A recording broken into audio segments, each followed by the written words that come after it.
दोस्तों, एक खास मुलाकात में आज हमारे साथ बहुत ही खास शख्सियत है, मेडिटेशन गुरु अर्चना जी। अर्चना जी, एमरेल्ड न्यूज में आपका बहुत बहुत स्वागत है। अर्चना जी, सबसे पहले आप हमें थोड़ा अपने बारे में बताएं, आपने कहां से शुरुआत की और कब से आप मेडिटेशन कर रही हैं? मैं बहुत छोटी आयु से ही ध्यान में मेरी रुचि रही है और मैं ध्यान साधना करती रही हूँ और परमात्मा की कृपा से मुझे ये चीज प्राप्त हुई। इसका प्रारंभ मुझे परमात्मा की कृपा से हुआ, लेकिन इसमें मैं आगे बढ़ी केवल और केवल अपने सद्गुरु की कृपा से। जैसे ही मुझे उनके दर्शन प्राप्त हुए, उनकी कृपा प्राप्त हुई, मेरी ये साधना और आगे बढ़ती रही और आगे बढ़ते बढ़ते मैंने साधना में जो कुछ पाया, ये इच्छा जागृत हुई कि ये साधना में पाया हुआ आनंद, प्रेम, ये सब मैं इस संसार को बांट सकूं, इस संसार को दे सकूं। आप अपना एक्सपीरियंस को शेयर कर रही हैं। देखिए, मेरा एक्सपीरियंस ध्यान में यही रहा कि व्यक्ति जितना स्वयं से जुड़ता है, ध्यान का अर्थ होता है स्वयं से जुड़ना, तो जितना हम स्वयं से जुड़ते हैं, अपने आप से जुड़ते हैं, उतना ही हम परमात्मा के निकट होते हैं। और जितना हम परमात्मा के निकट होते हैं, उसके सारे गुण, जो आनंद है, प्रेम है, हम वो सब अपने अंदर आते हुए महसूस करते हैं। तो बस ध्यान की अनुभूति यही होती है कि अभी तक हम संसार में भागते थे, संसार की ओर देखते थे, ध्यान करते करते ये जानने लगते हैं कि हम कौन हैं, हमारे और हमारे जीवन का एक सार्थक होना किसे कहते हैं। बिल्कुल सही। अर्चना जी, जैसे हम अभी मेडिटेशन की बात करें, ध्यान की हम बात करें, तो उसमें सबसे बीच में जो अड़चन जो आती है वो मन को एकाग्र करने की बात आती है। तो थोड़ा सा आप हमें बताएं कि मन को एकाग्र करने के लिए इंसान को क्या करना चाहिए? देखिए, सबसे पहले तो मैं ये कहना चाहूंगी कि हमारा मन एकाग्र नहीं होता, ये क्वेश्चन ही गलत है। हमारा मन सभी का किसी ना किसी पॉइंट पर हम देखते हैं कि एकाग्र जरूर होता है।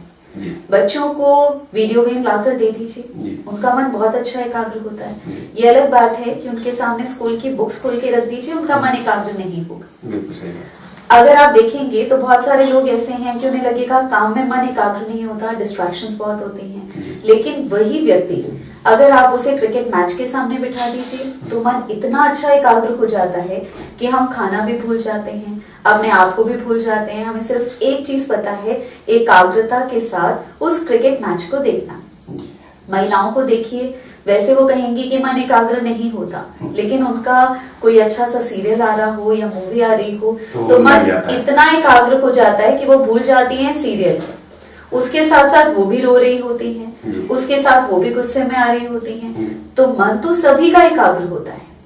हाँ, हम ये कह सकते हैं कि मन किसी चीज में एकाग्र होता है, किसी में नहीं होता। नहीं, जैसे कि अगर हम ध्यान में बैठते हैं, एक कहीं कोने में हम ध्यान में बैठे हैं, तो जब हम मन लगाते हैं किसी भी एक चीज के साथ में हम लगाते हैं, तो हमारा मन भागता क्यों है?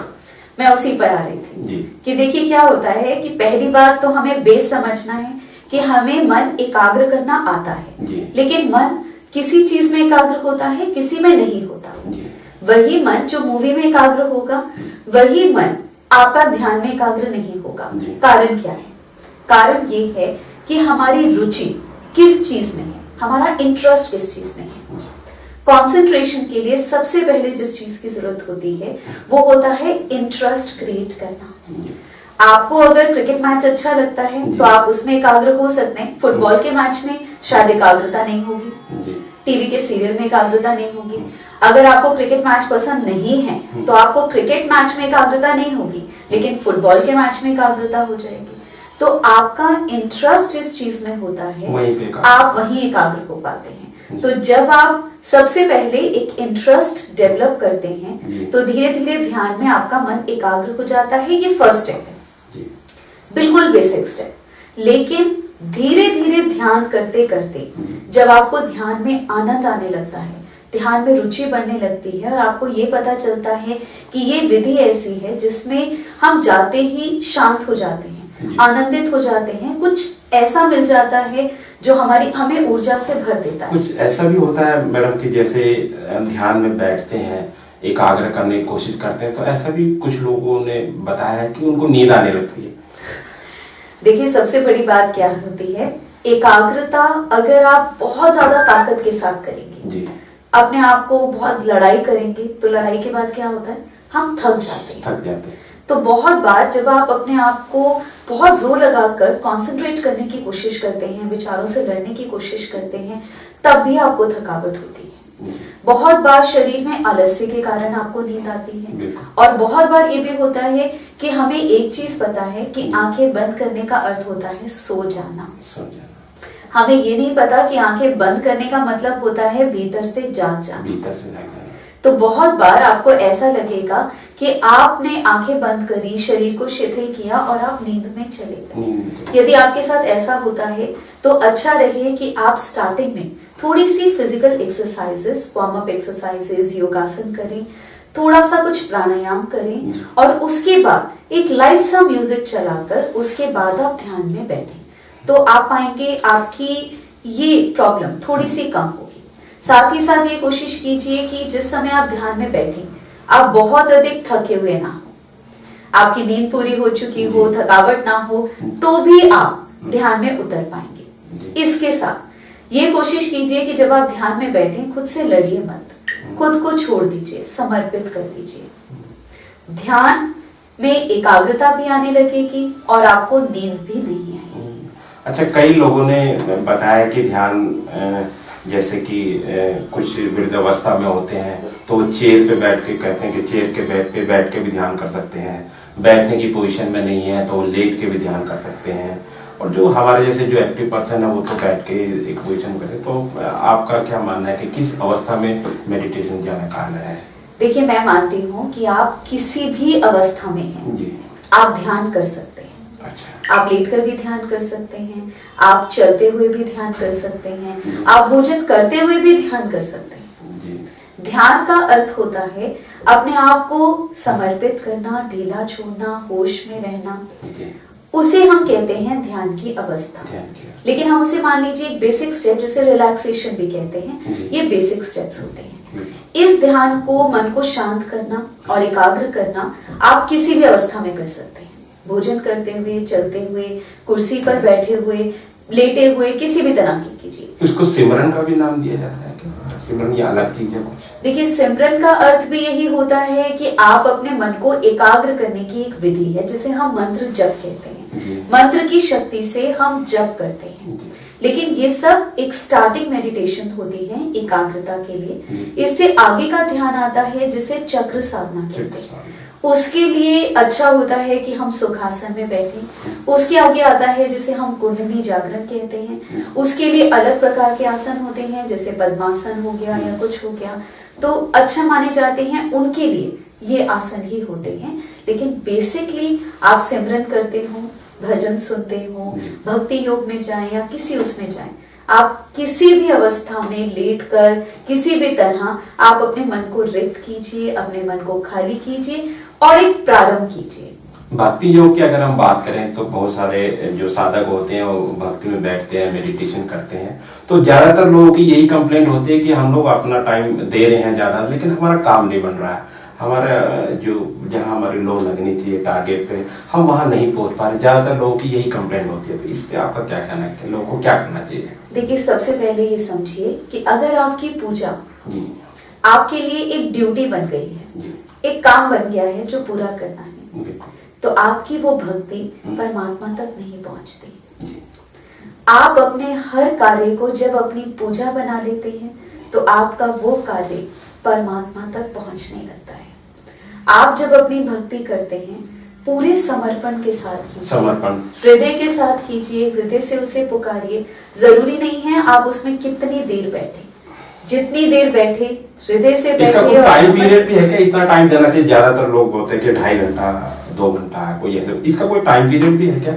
या मैं समझ, जैसे कि हम समझते हैं कि भाई एक तो अपने समर्पण की बात है, उसकी आस्था की बात है कि कितनी देर में किसका टाइम बने, तो आपका इस पे क्या?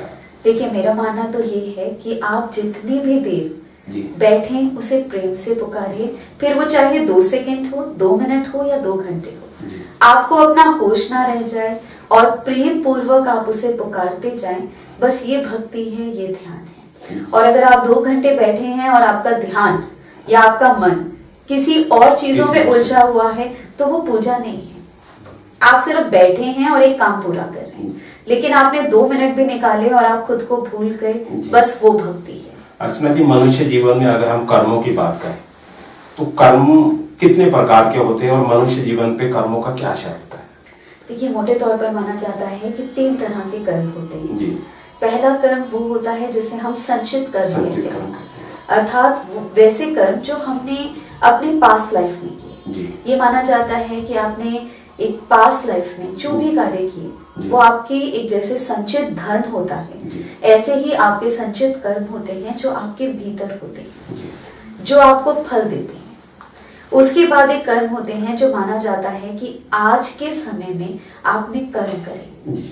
उसके बाद एक कर्म होता है जो आप भविष्य में करेंगे। एक कोई क्रियामान कर्म भी होते हैं वो उसमें? देखिए, इसमें क्या होता है कि पहले तो ये जो कर्म होते हैं इनकी अलग अलग ये माना जाता है कि जैसे कुछ कर्म ऐसे होते हैं आपके भविष्य, आपने जो भूतकाल में किए वो भी माना जाता है कि आपके ग्रंथ कहते हैं कि कुछ कर्म ऐसे होते हैं जो परिपक्व हो गए, कुछ कर्म ऐसे होते हैं जो भी परिपक्व नहीं हुए, जिन्हें समाधि से जिनके बीजों को जलाया जाता है। लेकिन बाकी जितने कर्म होते हैं जो सामने आ गए उनका फल आपको अवश्य मिलेगा।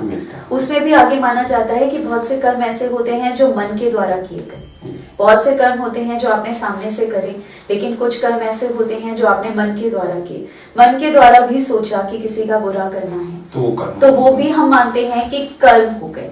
तो ऐसे ही बहुत से कर्म आपके ऋषि मुनियों ने बताए। उसके आगे भी छोटी छोटी कैटेगरीज हैं कि ये माना जाता है ये सारे कर्म हैं जो आपके जीवन पर असर डालते हैं। ये अगर कोई हमारे बुरे कर्म हैं तो हम इसी जीवन में उन कर्मों का सुधार भी कर सकते हैं अपने। कोई अगर कोई गलत काम किए हैं, कुछ किए हैं, तो हम आप जो चलने वाली जो लाइफ है इसमें उनका कुछ सुधार कर सकते हैं उसमें? देखिए, आपने पीछे जो कर्म कर लिए उनका फल आपको मिलेगा, और उनका फल ऐसा मिलेगा कि आपके सामने कोई भी एक घटना या कोई एक इस तरह की चीज आकर खड़ी हो जाएगी, आप किसी मुश्किल में फंस जाएंगे या कोई ऐसी चीज होगा जो आपके पुराने संचित कर्मों के कारण आपके सामने एक परिस्थिति उत्पन्न हुई।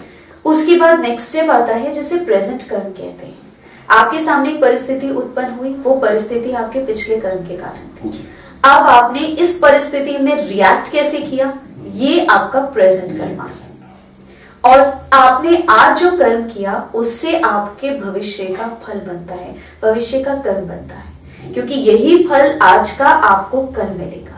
तो सबसे पहले सुधार करना है तो आज में सुधार कीजिए कि परिस्थिति आपके सामने मुश्किल वाली है। अब आपका डिसीजन है कि आप में कोई एक व्यक्ति है जो मुश्किल में फंस जाता है, तो वो सोचता है, कोई व्यक्ति सोचेगा कि मैं बुरा करके, चोरी करके इस प्रॉब्लम से निकल जाऊं। कोई व्यक्ति है जो ये सोचेगा नहीं, मैंने आज भी मेहनत करनी है, ईमानदारी तक चलना है और मैं जानता हूं मैं इस प्रॉब्लम से बाहर निकल आऊंगा। ये आपका आज का कर्म। अर्चना जी, अक्सर हम सुनते हैं कि अगर कोई बुरे कर्म करे या कुछ जैसे भी कर्म होते हैं उनके आधार पर 84 लाख योनियों को भोगना पड़ता है। तो इसमें कितनी सच्चाई है और क्या इसमें रियलिटी? देखिए, माना जाता है कि ये जो सारी योनियां होती हैं, जन्म होते हैं, ये बहुत से धर्म मानते हैं कि आपके पिछले जीवन होते हैं। बहुत से धर्मों में माना गया कि नहीं, आपके कोई पिछला जीवन नहीं होता, एक यही जीवन है। लेकिन आपके पूर्वजों ने ये माना कि आपके पिछले जीवन होता है जो आपके आज पर प्रभाव डालता है। आज किसी को हम देखते हैं बहुत अच्छा परिवार मिला, बहुत अच्छी परिस्थितियां मिली, और बहुत सारे लोग ऐसे हैं जो बहुत हार्डवर्क करते हैं लेकिन फिर भी उन्हें ना अच्छी परिस्थितियां मिलती हैं, ना अच्छे रिजल्ट्स मिलते हैं। तो ये माना जाता है ये सब आपके पिछले जीवन के कर्मों का फल है। सारी योनियां ये मानी जाती हैं कि ये सब कर्मों को भोगने वाली जो हैं। मनुष्य जीवन को भोग योनि कहा गया है क्या? नहीं, इसे कर्म योनि कहा गया है। भोग योनि कहा जाता है जो पशुओं की होती है। पशुओं के लिए कहा जाता है कि अगर पशु ने किसी को नुकसान भी पहुंचा दिया तो ये उसका कर्म नहीं है, उसके खाते में लिखा नहीं जाएगा, क्योंकि वो अपने किए हुए कर्मों को समाप्त करने के लिए इस योनि में। अगर मनुष्य जीवन में अगर हम कर्म अगर अच्छे ना करें तो जो भोग योनियां उनमें जाने के भी आसार रहते हैं कुछ? बिल्कुल, आपने आज जो कर्म किया उसी के आधार पर आपको अगला जन्म मिलता है। अगर आपने बुरे कर्म किए तो उसी के आधार पर आपको पशु पक्षी या कोई और योनि को भोगना पड़ेगा। अगर आपने बहुत अच्छे कर्म किए, पुण्य कर्म किए, तो अगला जन्म आपको मनुष्य का मिलेगा, क्योंकि मनुष्य के जीवन को कहा गया कि ये कर्मों को इकट्ठा करने का। मनुष्य का जो जीवन अगर हम देखें तो ये भी एक भोग योनि है। इसमें भी कोई ज्यादा, अगर हम शुरू से लास्ट तक देखें किसी का भी, तो लाइफ में उतार चढ़ाव ही रहते हैं, परेशानियों से ही घिरा हुआ है। नहीं, तो एक अगर कोई साधक है तो उसको क्या अपने परमेश्वर से क्या उसको डिमांड करनी चाहिए कि क्या कैसे? पहली बात, मनुष्य का जीवन भोग योनि नहीं होता। भोग योनि का अर्थ होता है एक ऐसा जीवन जिसमें कोई कर्म नहीं होते, केवल कर्मों का फल होता है। कि आप देखेंगे कोई पशु है जो एक बहुत अच्छे घर में चला जाता है, जहाँ पर लोग उसे अपने बच्चे की तरह डॉग्स को मानते हैं। 3-4 नौकर भी उनके साथ होते हैं, और बहुत सारी जगह तो हम देखते हैं विदेशों में उनके नाम पर पूरी अपनी प्रॉपर्टीज भी कर दी जाती हैं। लेकिन बहुत सारे ऐसे होते हैं जो सड़कों पर हैं। तो ये माना जाता है कि उनके पिछले जीवन के जो भोग थे मनुष्य जीवन में जो उन्होंने किए, उसे भोगने के लिए वो यहाँ आए हैं, और उनके कर्मों का खाता इस योनि में नहीं लिखा जाता। मनुष्य को कर्म योनि इसलिए कहा जाता है क्योंकि आप जो कर्म करते हैं, मनुष्य का एक निर्णय है कि वो पशु बनना चाहता है, वो मनुष्य बनना चाहता है, देवता बनना चाहता है, या मोक्ष को पाकर परम आनंद से एक होना चाहता है। तो इसलिए माना जाता है कि ये कर्म योनि है, और भोग योनि है पशु पक्षी। अगर मनुष्य में ईश्वर के साथ अगर कोई मिलाप होता है मेडिटेशन के जरूर, कि हमने तो यही सुना कि ईश्वर मन के अंदर है, तो उनको क्या यही सही रास्ता है कि वो बोले कि भाई अब मनुष्य जीवन या और कोई जीवन से ज्यादा बेहतर तो यही है कि हमको अपनी शरण में उसमें ले ले? तो आप क्या मानते हैं, क्या करना चाहिए? देखिए, मनुष्य का जीवन आपको इसलिए मिला है कि आप इस सारे 84 लाख योनियों का जो चक्र है जी, कर्मों का जो चक्र है, उसे तोड़कर उस परम शक्ति से एक हो सके। हम सभी एक जीवात्मा हैं जो उस परम शक्ति से निकले हैं। हमने एक शरीर धारण किया, चाहे वो मनुष्य का हो, पशु पक्षियों का हो, और हम इस चक्र में बंध गए। अब हम अपने कर्मों के माध्यम से, अपनी साधना के माध्यम से, अपने चक्रों को सक्रिय करते हुए, अपनी शक्तियों को सक्रिय करते हुए, अपने आप को पवित्र करते हुए धीरे धीरे हम उस परम आनंद से मिलते हैं। और यही मनुष्य जीवन की सार्थकता भी है और उसका लक्ष्य भी है, क्योंकि वो जो द्वार खुलता है वो केवल मनुष्य के लिए खुलता है। जैसे हमने देखा कि जो साधक होते हैं, कई बार जब उस रस को जब चख लेते हैं तो बहुत ज्यादा ओवर कॉन्फिडेंट हो जाते हैं, और वो जब समाज में जब चलते हैं तो बहुत ज्यादा बोलने लगते हैं। तो आपका क्या मानना, उनके लिए क्या संदेश रहेगा? देखिए, मैं तो यही जानती हूँ कि जब आप उस परम आनंद से एक होते हैं और उसका रस चख लेते हैं, तो सबसे पहले आपके अंदर उसके एक गुण आने लगते हैं। और उसके गुण कौन से हैं? सरलता, प्रेम, श्रद्धा, करुणा।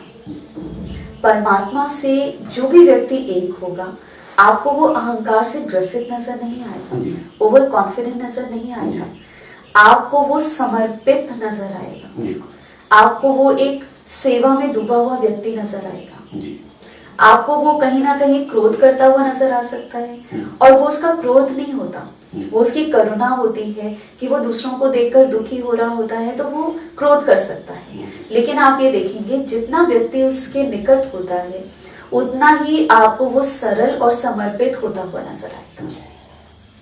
अर्चना जी, एमरल्ड न्यूज से बात करने के लिए बहुत बहुत शुक्रिया, धन्यवाद।